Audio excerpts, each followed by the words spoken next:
Kita lanjutkan Bapak Ibu, Bapak sekalian. Kita sampaikan bab tentang hukum-hukum seputar jenazah. Bab sholat sudah selesai, kita sampaikan bab seputar hukum jenazah. Dari mulai sakit sampai sesudah dimakamkan. Adab-adabnya seperti apa? Bima yang bagi yang seyogyanya dilakukan dari orang yang marodi, dari orang yang sakit, ilal wafati, sampai wafatnya. Yang pertama wujubu sobri, wajib untuk bersabar. Orang yang terkena penyakit wajib untuk bersabar.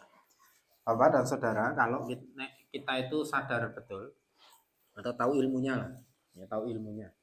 Orang yang kena penyakit itu sebenarnya bagi orang beriman itu adalah sebuah anugerah untuk menghilangkan dosa. Kemudian ada lagi tingkatan yang lebih tinggi itu untuk mengangkat derajat. Itu kalau difahami berarti kita sakit itu terus kemudian malah merasa senang. Ya susah, wajar, fitrah, tapi kemudian setelah kita kemudian mengingat anugerah dari Allah, dari hikmah sakit itu, maka kemudian kita sabarnya luar biasa. Dengan insya Allah mudah gitu. Dengan ilmu seperti itu. Jadi kalau orang itu diberikan penyakit, misalnya sakit gigi. Sakit gigi itu senut ya. Kita membayangkannya sak senutan itu beberapa dosa itu rontok, ambrol. Jadi senut, brol. Lembayangke itu begitu gitu. Maka insya Allah sakit kita itu akan kemudian malah beralih menjadi sebuah kenikmatan. Maka sabar, tidak ada orang yang mengeluh. Tidak ada orang mengeluh. Karena sebab apa? Kita tahu, ilmunya kita tahu bahwa Allah itu sedang memberikan kenikmatan sebenarnya bagi kita. Kita itu manusia itu kan, mohon maaf, kalau kadang-kadang kalau diberi sesuatu sing penak itu malah nyok lali. Tapi kalau diberi yang tidak enak itu ingat pada Allah. Kebanyakan kan begitu. Kalau bagi orang beriman mau penak mau enggak, dirasake penak apa dirasake enggak, itu semuanya adalah nikmat. Dikai penak ya nikmat, dikai ora penak ya tetap nikmat. Itu ciri khasnya orang beriman. Karena apa-apa itu disandarkan kepada Allah Subhanahu wa taala. Maka orang-orang yang beriman itu kalau bisa bersandar apapun ya, kita itu bersandar pada Allah. Maka hidup kita itu sangat-sangat luar biasa penaknya. Bahkan kita itu diperlakukan tidak enak saja. Atau kita berbuat baik kepada orang lain. Kemudian yang kita perlakukan baik itu balasannya ora apik. Itu bagi orang beriman ya ora masalah. Santai-santai saja. Karena apa? Karena kita berbuat baik itu bukan karena manusia. Tapi karena Allah Subhanahu wa taala. Allah memerintahkan seperti itu, maka kita lakukan. Enggak rugi. Mau orang yang kita perlakukan baik itu berbuat tidak baik. Itu tidak ada masalah, enggak ada pengaruh apapun, kita tetap dapat kebaikan, kita dapat pahala dari Allah, kita dapat ridho dari Allah. Malah sebaliknya ketika ada orang lain yang kita perlakukan baik, kemudian berlaku jahat, kemudian kita berubah menjadi jahat, maka berarti baiknya kita itu bukan karena Allah, tapi karena tergantung manusia. Maka kalau kita sering ada ya mendengar orang berprinsip, aku ki tergantung wong kok. Nek wong liya ki apik, aku iso luwih apik. Nek wong liya kuwi elek, aku iso luwih elek. Itu kan prinsip yang sebenarnya itu tersesat. Karena bukan kebaikan ya. Dia kan berarti apik ya tergantung uang, elek ya tergantung uang. Padahal kita itu kan mestinya bergantungnya hanya kepada Allah. Dan bergantung kepada Allah itu pasti baik semua gitu. Nah, kalau kita belajar ilmu hati itu pokoknya wah luar biasa. Jadi belajar ilmu hati itu insya Allah kita itu akan enak, hidup kita itu nyantai. Ambo wong kan memperlakukan kita seperti apa ya nyantai-nyantai. Yang penting apa? Yang penting Gusti Allah itu tetap ridho kepada kita, yang penting kuwi. Jadi arahan kita itu yang penting Gusti Allah ridho. Kalau perbuatan kita itu kita lihat, waduh ini Gusti Allah tidak ridho ini dengan seperti ini, maka kita harus introspeksi. Tapi sepanjang dengan keilmuan yang kita pelajari, dengan ngaji-ngaji kita itu, kita insya Allah, Allah ridho. Maka santai saja, walaupun manusia tidak ridho. Tapi yang penting Allah ridho, itu tidak ada masalah. Jadi luar biasa. Itu yang diulang-ulang, dilatih bola bali seperti itu. Makanya kadang saya kalau ngajar itu tak ulang-ulang. Bulan baleni terus sampai ada membekas di hati kita. Nah, keuntungan saya pribadi loh. Saya itu mulang ning ngendi-ngendi, dadi anggere mulang ini ning kono, mulang ini ning kono, mulang ini, akhirnya saya lebih banyak kelingan. Itu pun saya itu masih punya jimat. Jimat saya gonta-ganti. Jadi jimat saya itu saya menulis satu mati.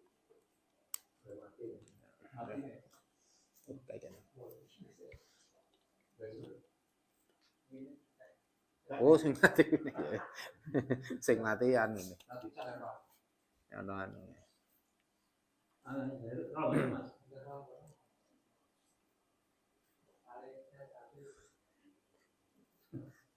Saya itu punya jimatnya itu berubah-ubah.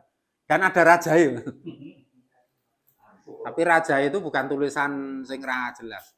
Jadi saya itu kalau menemukan satu prinsip, misalnya begini, saya ingin fokus agar tidak sombong misalnya, berarti saya harus melawan dengan jangan sampai takabur, berarti saya harus melatih tawadhu. Maka rumus tawadhu itu apa? Nah, saya ambil satu pendapat ulama, itu misalnya Hasan Al-Basri, itu beliau berkata kalau definisi tawadhu itu antah roja min manzilika wala talqa musliman ila ra'aita lahu alaika fadlan. Kamu keluar dari rumahmu, antah roja min manzilika, kamu keluar dari rumahmu, wala talqa, dan tidak bertemu dengan seorang muslim, ila ra'aita lahu, kecuali kamu berpandangan bahwa dia itu alaika fadlan, lebih utama daripada kamu. Nah, itu bahasa sederhananya. Bahasa sederhananya saya itu kalau ketemu orang muslim yang lain itu pasti lebih baik daripada saya. Sehingga saya mesti nulis jimat. Dia lebih baik daripada saya. Tak tulis, tak lebokke saku. Setiap saya ngambil HP, katut atau terpegang itu terbaca. Sehingga setiap hari itu yang terbaca itu. Nek wis lecek rusak, gawe meneh, diulang-ulang sampai betul-betul itu melatih diri, itu mengulang-ulang seperti itu. Nah, sama dengan kalau misalnya jenengan mau ngamalke, termasuk saya mengulang-ulang pelajaran itu agar kita itu selalu teringat, selalu diingatkan dengan nasihat-nasihat agama, itu yang pokok seperti itu. Jadi bagaimana kita itu bisa melatih kesabaran kita ketika kita itu mendapatkan musibah berupa sakit. Kemudian yang kedua, istiba putadawi, disunahkan untuk berobat. Yustahabbu lil muslimil marid, disunahkan bagi seorang muslim yang sakit at-tadawi, untuk berobat bil adwiyatil mubahah, dengan obat yang mubah. Catatan ya, dengan obat yang mubah. Karena Rasulullah itu pernah bersabda, innallaha lam yaj'al sifaakum fima harrama alaikum. Sesungguhnya Allah itu tidak menjadikan obat bagi kalian itu dari apa-apa yang diharamkan kepadamu. Jadi obat itu sebenarnya pasti ada ya, karena Rasulullah juga mengatakan, innallaha lam yunzil da'an, sesungguhnya Allah tidak menurunkan penyakit ila, kecuali anzalalahu, diturunkan juga baginya itu syifaan, yaitu obat. Fatadawau, maka berobatlah. Jadi semua penyakit itu pasti memiliki obat, pasti. Semua penyakit. Masalahnya lah kayak sih ono obate. Kur kita belum menemukan. Tapi sebetulnya itu semuanya ada obat. Nah, obat itu apa? Obat itu sebenarnya lantaran, wasilah sebagai apa ya, istilahnya ya wasilah perantaraan Allah memberikan kesembuhan. Tetapi pada dasarnya kesembuhan itu adalah dari Allah Subhanahu wa taala. Ada satu peristiwa ya, misalnya dulu wali murid dari istri saya itu kena kanker rahim. Ya, kena kanker rahim. Obat sembuhnya itu malah ragi niro-ngiro. Pas gempa melayu tiba pendarahan. Ternyata pendarahan itu yang keluar itu adalah kankernya. Jadi Bartibo itu malah mari terus. Dan tidak diobati, dan itu betul-betul kejadian. Jadi lantaran itu menjadi lantaran. Jadi kadang-kadang musibah itu bagi kita umat yang beriman itu insya Allah sifatnya itu sebenarnya malah kenikmatan. Di kampung teman saya ngajar itu duwe omah tuwa. Dia itu mau ganti rumah baru. Larep dirubuhke rumah yang lama itu. Golek tenaga rung entuk-entuk. Malah kena gempa. Kena gempa rubuh ketekanan relawan ngresiki. Rampung diresiki entuk bantuan. Dewe iki bingung. Aku nek ngene iki arep muni innalillah wa alhamdulillah ya. Itu kan kadang-kadang ya itu tadi ya pasti bahwa setiap peristiwa itu pasti ada hikmah. Sehingga ketika kita itu sakit, maka satu sabar, kemudian menghadirkan ikhtiar atau usaha agar sakit kita itu bisa sembuh dengan apa? Dengan mencari obat. Kemudian jawazul istirqa, diperbolehkan dengan ruqyah, dengan bacaan-bacaan.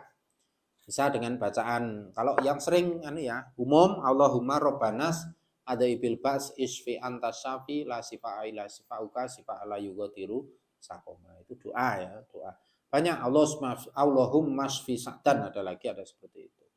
Ada yang dibacakan Al-Fatihah. Rasulullah mengamalkannya seperti itu. Ya, mengamalkannya seperti itu. Ini kok tak wacake kok ora mari-mari yo. Ya kadang-kadang beda.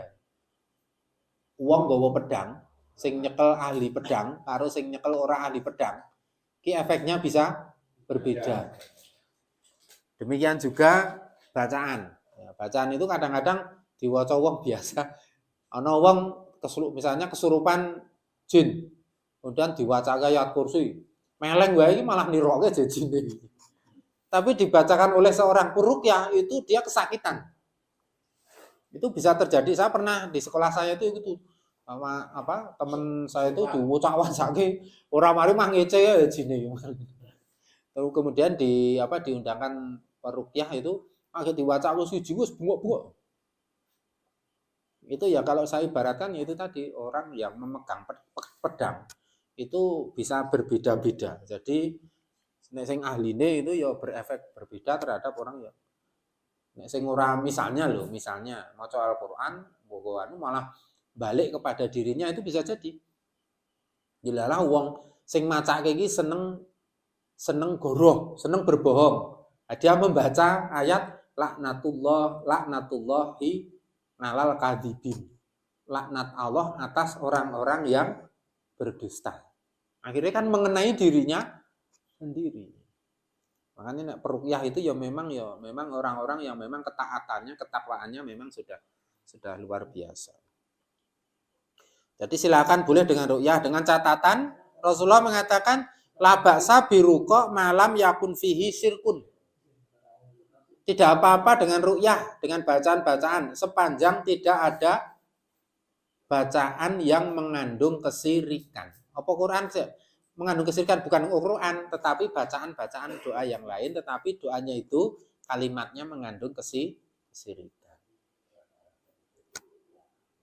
Saya itu pernah geledah pencuri ning jero niki ning jero dompete iki duwe raja. Tulisane kaya Arab gundul. Ning tak waca iki ra iso. Iya, apa tulisane ra jelas ya. Tapi teko ya Arab. Terus ning ngisore iki ana tulisan Bismillahirrahmanirrahim nganggo tulisan Latin. Dateng Nyai Sendang Asih. Tak jaluk gawemu. Gawenen edan bocah titik. Nah, iki tok nggo ngopo le? Guya-guyu. Murid. Itu yang seperti itu loh. Dan itu sampai sekarang itu banyak orang-orang yang seperti itu. Ya kalau kata Allah dia Islam ya terserah lah, itu kan keyakinan orang Islam. Masih seperti itu. Jadi hati-hati dengan kalimat-kalimat kesyirikan itu masih banyak ya. Bahkan dia bersandar pada selain Allah. Jadi kalau kita itu minta pertolongan sesuatu yang gaib. Kalau yang dohiriyah misalnya gendengnya bocor, jaluk tulung tonggo, itu apa-apa. Tapi kalau sifatnya itu gaib, itu yang harus hati-hati. Arep ewuh njaluk izin karo sing tunggu perapatan misalnya. Sing tunggu perapatan ki maksudnya tukang parkir ya ora apa-apa. Tukang beca. Jadi dohiriyah itu biasanya lebih, karena kalau dohiriyah itu biasanya hukum sunatullah. Bukan kok kita terus mengabaikan Allah, bukan, tapi itu sunatullahnya sebagai sesama manusia. Tapi kalau yang gaib itu biasanya nanti kita mengalihkan, yang itu sebenarnya perannya Allah, haknya Allah, kita alihkan kepada makhluk. Ini yang bahaya. Itu yang terjadi biasanya di gaib. Ya, misalnya kita mencari keselamatan, mau nikahkan, mau mantu atau apa, itu ndak gawe sajen yang perapatan misalnya. Tidak perlu seperti itu. Minta perlindungan hanya kepada Allah Subhanahu wa taala. Karena pada dasarnya kan jin itu kan statusnya kan di bawah kita. Dalam artian bagi orang-orang yang beriman itu tidak sepatutnya wedi karo jin, itu tidak sepatutnya. Sing ngarani do demit-demit itu harusnya tidak seperti itu. Nah ini di ruqyah kita itu kan ruqyah itu juga bisa ruqyah mandiri loh. Jadi tiap hari monggo setidaknya jenengan ngamalke ayat kursi. Ya, karena salah satu yang ditakuti oleh para jin itu adalah bacaan surah Al-Baqarah. Nah, kalau kita Al-Baqarah kan dobo banget. Ya. Ini saja satu tadi di kitab kita di Al-Waqf itu kan Al-Baqarah ora rampung itu. Karena 2 juz lebih. Nah itu kita pilih yang utama, yang pilihan, misalnya ayat kursi. Nah itu kan setelah kita sholat itu hendaknya menjadi wiridan rutin kita. Itu membaca ayat kursi. Syukur setiap sore habis maghrib atau habis subuh ya, yang pagi itu kita selake untuk membaca di ayat terakhir. Lillahi ma fis samawati wa ma fil ardh. Itu betul, itu ayat-ayat terakhir surah Al-Baqarah. Kemudian 3 kul atau 4 kul.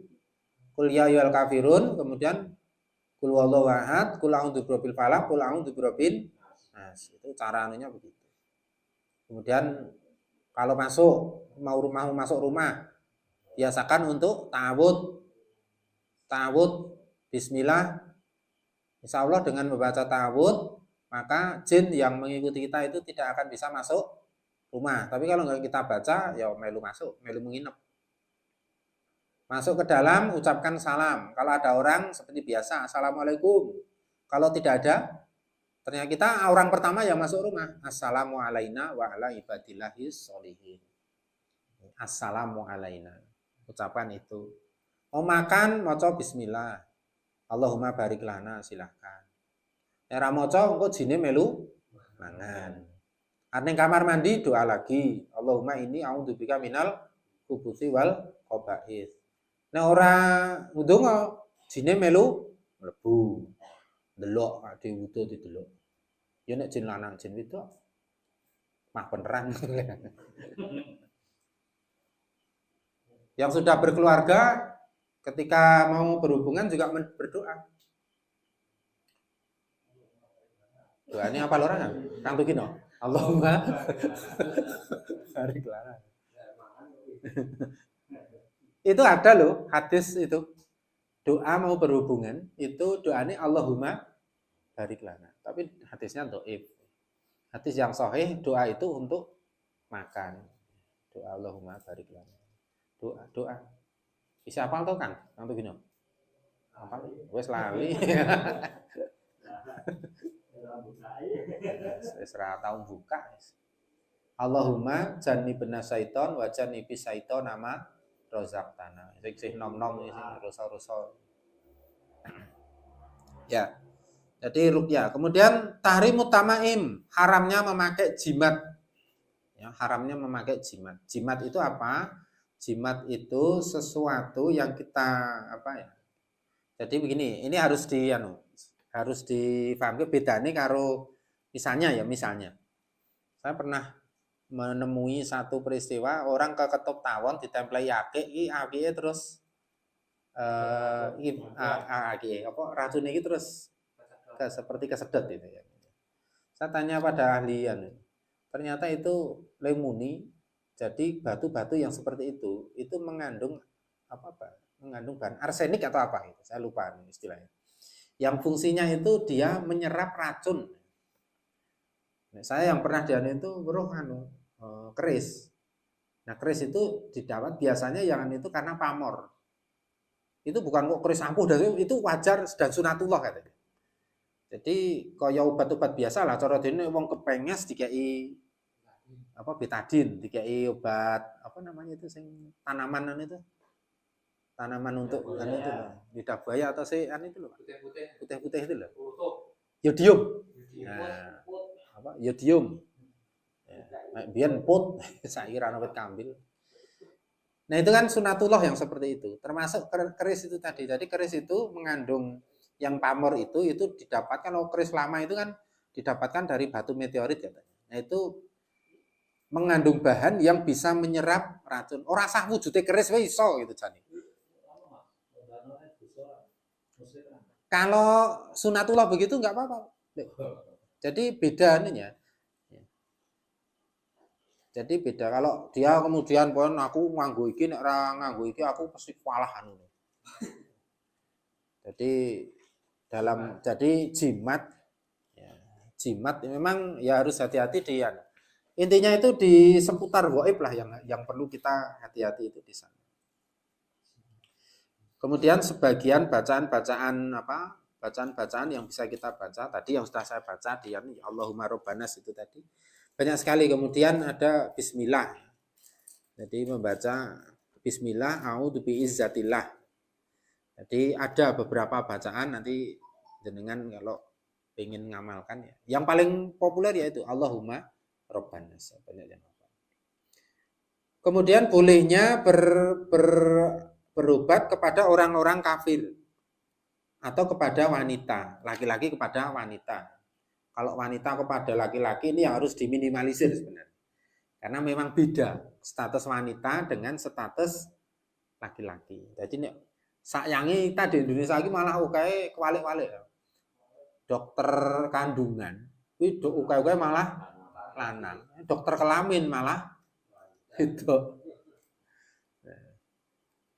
Ya nggak tahu anunya sebabnya itu apa. Tapi walaupun itu sekarang sudah mulai banyak ya dokter-dokter kandungan itu yang putri itu jadi luar biasa banyak sekali pasiennya.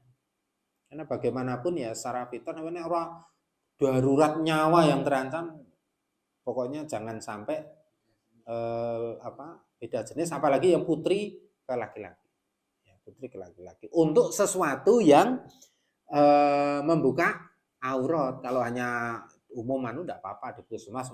Wah, wedok ras itu, enggak apa-apa kalau di situ kan banyak orang, enggak ada masalah. Kemudian diperbolehkan membuat karantina bagi penyakit yang menular. Nah, ini kita seperti kemarin terkena COVID itu banyak sekali diterapkan karantina. Ya, memang seperti itu. Boleh kita mengkarantina orang yang berpotensi untuk menularkan penyakit dan itu membahayakan umat. Itu boleh. Di zaman Khalifah Umar bin Khattab ketika pergi ke Syam itu begitu yang terjadi. Jadi ada wabah di sana, Umar bin Khattab mau masuk, itu enggak jadi karena dikabari di sana ada wabah. Dan itu bagian dari ikhtiar agar penyakit itu tidak menyebar. Kemudian wajibnya bagi orang untuk mengunjungi orang yang sakit. Alhamdulillah di masyarakat kita itu sudah terbudaya. Ya wajib. Kifayah. Dalam rangka untuk sebenarnya nengok itu membantu. Nengok itu untuk memastikan saudara kita itu mendapatkan perhatian atau mendapatkan perlakuan ketika dia sakit. Kemudian wajib husnudzon billah. Ini yang insya Allah ini yang membantu kita. Wajib husnudzon, berbaik sangka kepada Allah.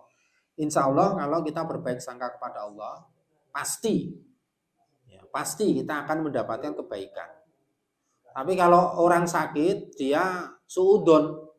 Gusti aku wis ibadah koyo ngene, wis bendina salat jamaah ning masjid, ngaji ora lain-lain kok isih dikai loro. Nah, itu kan berarti wujud ketidakrelaan dia sakit. Padahal sebenarnya sakit itu justru menjadi salah satu cara Allah mengangkat derajat kita. Itu kan luar biasa sebenarnya. Mengangkat derajat, menghilangkan dosa. Terima kasih loh, kita itu bersyukur loh. Kalau seandainya dosa kita itu cukup dihabisi di dunia. Nek ling ngrampungi ning akhirat. Akhirat ki ngrampungi dosa kur siji. Neraka. Atau diampuni, kalau diampuni kan beda lagi. Tapi urusannya kalau tidak diampuni dosa itu, kudu ditebus, nebusnya ning akhirat itu neraka. Tapi kalau nebusnya di dunia itu banyak. Ada yang sakit, ada diberi musibah, ono dikai rasa susah. Pernah jenengan ra ono sebab apa-apa reti-reti kaya wong galau, bete, kon kaya wong bingung. Padahal ra ono sebab napa-napa ya, ora ndek masalah apa-apa tapi kok galau. Nah, itu salah satu cara Allah menghilangkan dosa itu begitu. Jadi nih kadang-kadang kita sedih, ora ono sebab apa-apa. Insya Allah itu menjadi cara Allah menghilangkan dosa kita. Banyak loh dosa yang bisa kita cara kita agar dosa kita itu hilang itu banyak sekali. Jadi kalau kita merasa sesuatu yang enggak enak atau berbuat yang berbuat kebaikan walaupun kebaikan itu mungkin dipandang sebagai sesuatu yang ringan. Ada satu kisah. Ada seseorang itu beribadah 70 tahun.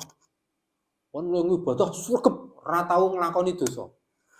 Suatu saat dia itu khilaf, berzina selama 7 hari. Kemudian dia tobat. Nah, setelah tobat itu dia pengen menghilangkan kenangan buruknya di daerah itu, dia hijrah. Pokoknya pengen pergi kemana, dia pengen menghilangkan jejak anunya itu. Kepengin baik. Nah, kemudian dalam perjalanan itu dia ngiyup di satu tempat, di situ wis ono orang yang melu-melu ngiyup di situ. Seperti tempat penampungan lah, wong randuwi. Nah, di situ sore hari itu ada seseorang yang membagikan roti 12. Nah, di situ kan ketambahan wong siji, yaitu yang anu itu tadi, yang mau hijrah itu tadi. Kemudian dia dilalahin untuk bagian sike. Roti ini kan kurang. Roti kurang, kemudian wah wis enggak, sudah saya hanya bawa 12 sih, padahal jauh rumahnya. Nah, kemudian sing tadi yang hijrah itu tadi itu ngalah. Pun iki sing anu tak kasih jenengan. Dan jenengan saya masih kuat nahan sampai besok pagi. Akhirnya tidur ya, malam tidur, pagi digugah orang itu meninggal dunia. Nah, kemudian dikisahkan bahwa ketika di yaumul hisab ditimbang ngibadahe 70 tahun karo le zina 7 dino ditimbang jeglek abot le zina dengan ibadah 70 tahun. Wah, susahnya luar biasa. Tapi masih ada satu amalan itu sing durung ditimbang, yaitu le ngenai roti. Nah, kemudian ditimbangke amalan ngenai roti itu didelehke ning gone amal baik. Malik jeglek walik. jeglek walik. Kemudian amal baiknya itu menjadi berat. Sebab apa? Roti kan sepele. Tapi mohon maaf loh, ngaji seperti ini jangan sampai salah paham loh ya. Kok dipahami sepotong nek ngono dadi pelacur rapopo sing penting ngombeni irik kan gitu. Padahal itu kisahnya masih berlanjut. Dengan sebab kasih sayangnya dia memberikan air minum pada anjing, Allah menurunkan rahmahnya. Menurunkan kasih sayangnya, orang itu, wanita itu diilhamkan untuk bertobat gitu loh. Diilhamkan untuk bertobat, kemudian dia menjadi ahli ibadah. Ini begitu. Jadi orang kok pelacur terus rapopo sing penting gara-gara amal siji itu dia pelacur terus, bukan begitu. Nah, sama ketika kita berbuat baik, ya, berbuat baik itu maka kemudian Allah itu akan memberikan kemudahan bagi kita untuk berbuat baik yang lain. Bahkan yang lebih berat, kebaikan yang lebih berat itu akan semakin mudah, semakin ringan kita lakukan karena diawali dengan kebaikan yang ringan-ringan. Itu sementara waktunya sudah melempar 5 menit. Insya Allah minggu depan kita lanjutkan lagi. Minggu depan ini keluar nggak ya? Dereng. Kita akhiri bila taufiq wal hidayah. Nasrul minallahi wa fathun qarib. Assalamualaikum warahmatullahi wabarakatuh.